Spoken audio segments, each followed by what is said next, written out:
اچھا، اور یہ جو باتیں عمران خان کی جانب سے کی، ان باتوں کو دوسرے جو چینلز ہیں جہاں پر زرد صحافت کی جا رہی ہے، توڑ مروڑ کر پیش کیا جا رہا ہے،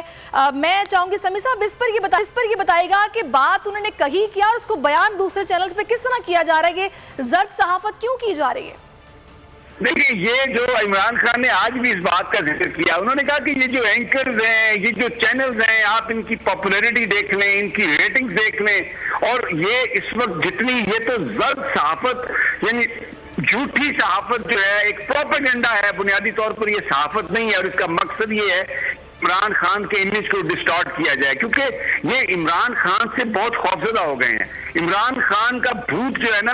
اقتدار کے ایوانوں میں بھی ان کے پیچھے ہے، اور ابھی میں دیکھ رہا تھا اتنے بڑے نام ہے، جھاگ نکل رہی تھی، انتہائی گھٹیا فکرات وہ استعمال کر رہے تھے، اور اپنے اندر وہ جو ان کا خود سے باطن تھا، ان کے اندر کا جو زہر تھا، ان کے اندر کی جو کمینگی تھی، ان کے اندر کی جو بے غیرتی تھی، وہ الفاظ میں باہر نکل رہی تھی۔ اور ایک ایسا انٹرویو جس میں وہ پاکستانی عوام کو یہ بتا رہے ہیں کہ یہ خدشات ہوں گے، دشمن اس طرح سے وار کرے گا اور ہمیں ان چیزوں سے بچنا ہے، اور ان کی وجوہات کیا ہے، اس کو توڑ مروڑ کے یہ لوگ اتنی بے حیائی سے عمران کو برا بھلا کہہ رہے تھے کہ مجھے وہ انہی کا جو لیڈر ہے خواجہ آصف، وہ یاد آ رہا تھا کہ کوئی شرم ہوتی ہے، کوئی حیا ہوتی ہے۔ ابھی دیکھیں کیا کریں، اربوں روپے کے، کروڑوں روپے کے اشتہار دیے ہیں شہباز شریف نے وہاں پر ترکی جاتے ہوئے۔ یعنی آپ نے کبھی یہ دیکھا کہ ہمارا اپنا میڈیا جو ہے وہ کروڑوں روپے کے اشتہار چھاپ رہا ہے کہ جی وزیر اعظم صاحب ترکی جا رہے ہیں، تو اس کی کہیں نہ کہیں تو قیمت ادا کرنی ہے نا، اس کے لیے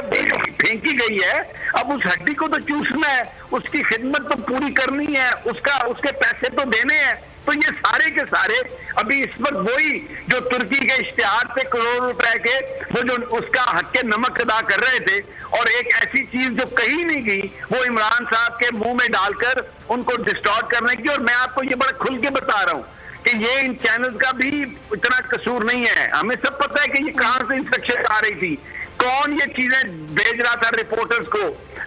خاص طور پر ڈیفنس رپورٹرز کو، کہ وداؤٹ ایٹریبیوشن ذرا یہ ٹرانسمیشن چیزیں چلا دیں۔ تو یہ بات بالکل کھل چکی ہے اس وقت، اور یہی عمران خان نے کہا کہ ہمیں ایک مضبوط فوج چاہیے، لیکن اس کے ساتھ ایک مضبوط حکومت جو عوام کی نمائندہ ہو، اور عوام کو ووٹوں کا حق ملنا چاہیے، اور یہی ان کی سٹرگل ہے، لیکن اس میں بھی وہ کوئی غیر قانونی کام کرنے کے لیے تیار نہیں ہے۔ تو یہ بڑا، لیکن سمیع صاحب یہاں پر آپ نے میرا خیال ہے ان سے یہ سوال بھی کیا تھا کہ آپ اپوزیشن میں بیٹھنے کو کیا تیار ہیں، کہ آپ قومی اسمبلی میں جانے کا سوچتے ہیں،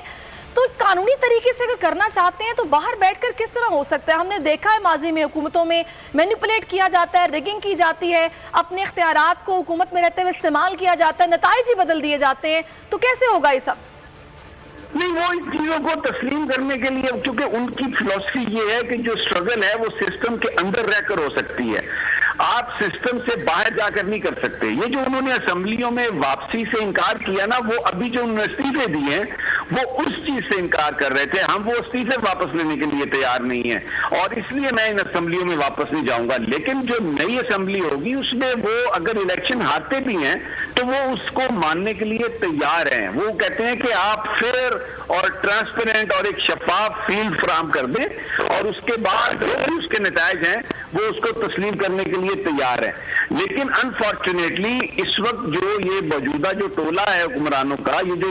انہوں نے نام لیا مولانا فضل الرحمان کا، آصف زرداری کا، نواز شریف کا، شہباز شریف کا، انہوں نے کہا کہ یہ جو لوگ ہیں، میں پہلے نسیم زارا کو 11 سال پہلے انٹرویو میں کہہ چکا ہوں کہ میں اگر آؤں گا اقتدار میں تو یہ اکٹھے ہوں گے، اور یہ جو 30 سال سے یہ جو 2-3 خاندان ہیں انہوں نے اس ملک کو لوٹا ہے، اور ان بیسیکلی یہ امپورٹڈ ہیں، ان کو بیرونی آقاؤں کی مدد سے بٹھایا گیا۔ پاکستان کے لوگ ان کو چاہتے ہیں تو الیکشن ہو، ووٹ میں اگر یہ جیتیں تو یہ بن جائیں، مجھے کوئی اعتراض نہیں ہے، لیکن اگر یہ کسی کی سازش کے ذریعے اگر آئے ہیں، بیرونی سازش کے ذریعے، تو یہ پاکستان کے عوام کے ساتھ ظلم ہے،